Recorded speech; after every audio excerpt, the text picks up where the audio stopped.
get some analysis now from Mohammed Abu-Nimer. He's a professor of peace and conflict resolution at American University and joins me live now from Washington, D.C. Professor, thank you for being with us on the program. There are a lot of important issues that this plan doesn't address, including Israel's siege and occupation of the Strip and, of course, Palestinian statehood. How do you view Trump's proposal of peace? Well, thank you for asking me.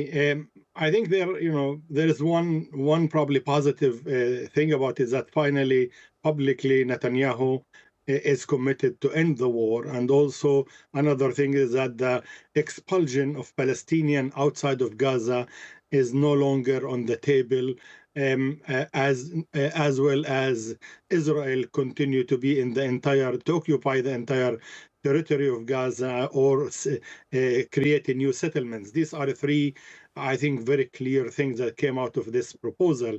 On the other hand, the proposals really provide Israel with full control of the process, especially the two phases of withdrawal, and having to verify the condition that Hamas is demilitarized or surrender their weapon, and some other conditions already made into the agreement or the proposed agreement, the proposed deal, that give full control to the Israeli side. And the whole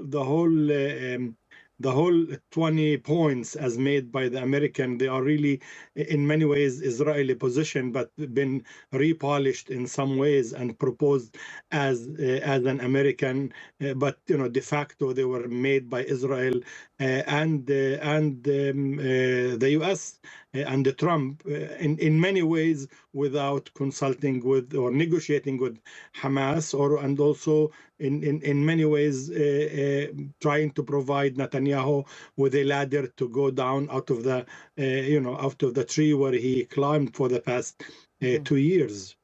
You mentioned the disarmament of Hamas. That's expected to be a point of contention given that the group has refused to lay down arms before. Could we see a change in their approach this time around? Well, always the decommissioning of arms in any conflict, like in Northern Ireland or in many other parts of the world where this happened, it's a messy process, complex, and we don't expect anything different in this case.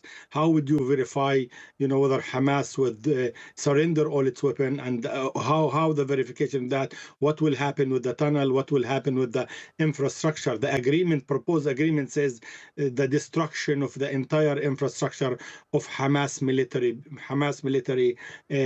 on the ground, and that's obviously left to the Israeli and the American to decide.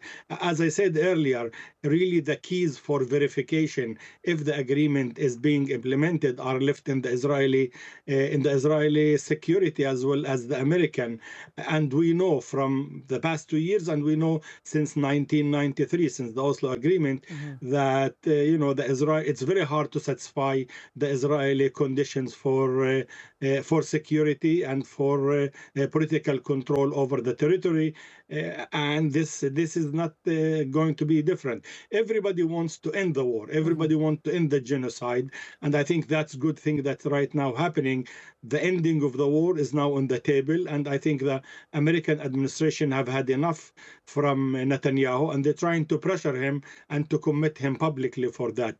Whether they are able to force him to agree, respect, and even convince his government to accept the agreement, those remain to be seen. But on the side of Hamas, most of the signs indicate that Hamas will welcome end of the war and a ceasefire that will relieve the suffering of the Palestinians on the ground. Well, Trump's proposal came with a threat that if Hamas doesn't agree, Israel will, quote, finish the job.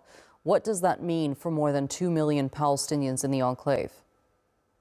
And that's a great question, which I think in many ways he repeats the same thing that he said also a few weeks ago when he declared that actually a month or so before that, with his hands off, and he gave the green light to Netanyahu to finish the job. But apparently Netanyahu is unable to finish the job as smoothly as he keep promising the US administration. And basically it leaves one option. The option is death. Basically what's on the table for the Palestinian in Gaza and for Hamas and Hamas prisons there. You either die, or expel or accept the proposal on the table. And if you don't accept it, we basically can paint you as the one who refused to make peace. And it's unfortunate, and I think it's very difficult situation right now. But I'm again going to say, the priority is to stop the genocide, and I'm sure that different Palestinian political party are going to push for accepting at least the start of the negotiation in order to provide some relief to people on the ground. Right. Well, all eyes are on Hamas's official response. Professor Mohammed Abu-Nimer, thank you so much for being with us here on TRT World. Thank you.